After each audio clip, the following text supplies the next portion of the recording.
So ayan everyone, it's me again, Sir Ryan, and welcome back sa ating YouTube video. YouTube vlog natin for today. So bitaw guys, by the way, our content for tonight is how was my experience because today is actually my fifth day sa pag-work ko bilang isang customer service representative. And I just want to share my experience kasi nga, you know, I'm in the different environment, no, kasi nga gikan ta sa pagka-teacher. We are in the education field, but now parang nag-shift tayo ng ibang environment, which is the commonly gitawag na to siya call center, no, nga environment. So now I have a lot of learnings na ako ang na-learn karon, and besides realizations, no, sa life, no. So let's start. Last week we started Tuesday, and in the past week we only have 4 days to be on training, no, kay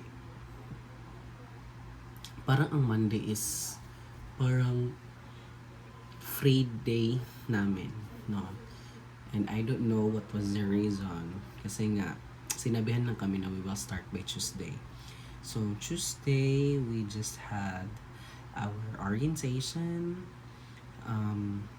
answering modules, but most especially getting to know each other. And by the way, we are 24 in our wave, so gitawag na imi og wave 6. And also nakalimutan ko na yung account pala namin is all about the Comcast retention, no.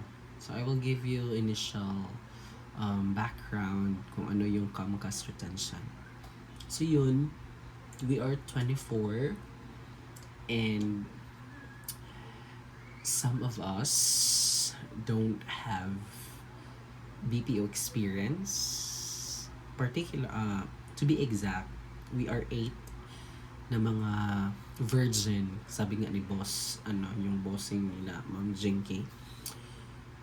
We are 8 virgins, and so mayroong 16 na may BPO experience, but hindi sila magkaparehong account. Some of them are in the healthcare, food delivery, AT&T, Comcast retention, parang yun lang. Then galing din sila sa iba't ibang BPO companies here sa Davao. So to be exact, no, unsa gid ako gusto i-share diri is the learnings and realization. Like first, I have a lot of learnings, like the shifting. Like I can really say to myself that na ako sa gitawag na tabula rasa. Like I don't know what they are talking about.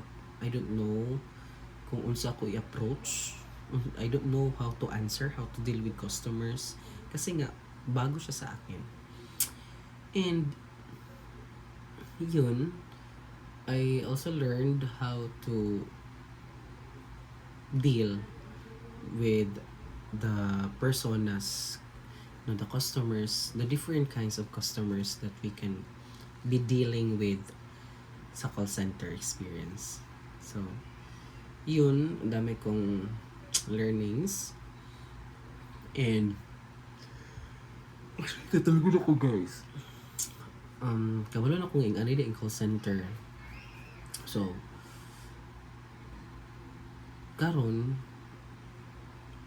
mo laban ta, And by the way, last Friday, we just had our call certification. Parang mock call siya. Kasi nga, part ng aming journey as trainees, no, we have to learn the basic, how to deal the customers, what are the things that you need to answer, what are the exact spiel or your own spiel.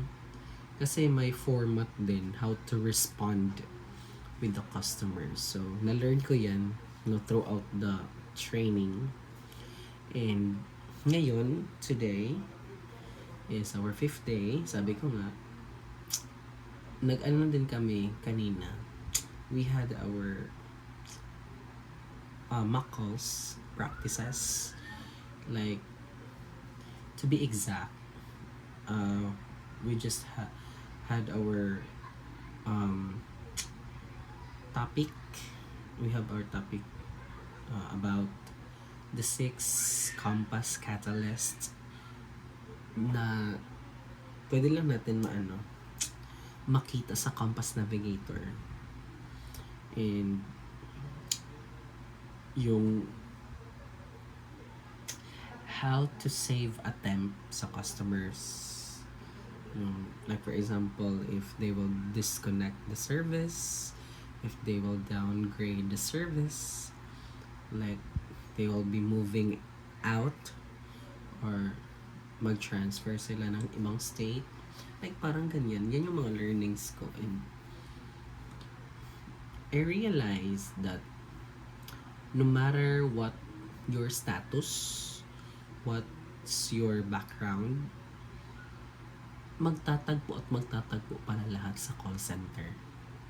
Like me, I'm a licensed professional teacher, 4 years experience. I have also my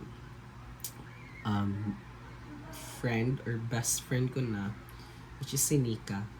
She's also a licensed, to be exact, 10 months of experience in online teaching. Naapod si Jeremy, may 1 year experience din sa private school. Then most of us, mga bata pa lang. And meron din akong kasama, yung parang mas matanda sa amin. Si Ate Mary Rose Tan. Si ate is nasa 11 years na siya sa BPO experience. No? Ibang-ibang companies, iba't ibang account. So, yan. And I hope that I'm gonna surpass and I'm gonna conquer this challenge sa ako ang life nga ako ang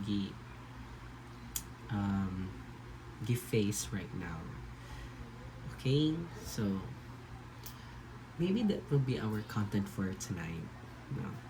And mag-content pa ko guys sa sunod ako ang mga learnings and realization. So mara to siya ato ang vlog and content for today's video. Hangtod sa pohon. Sorry, katulgon jud ko. Hangtod sa pohon, dalaygon ang Diyos. Good night everyone, katugon ako. Bye!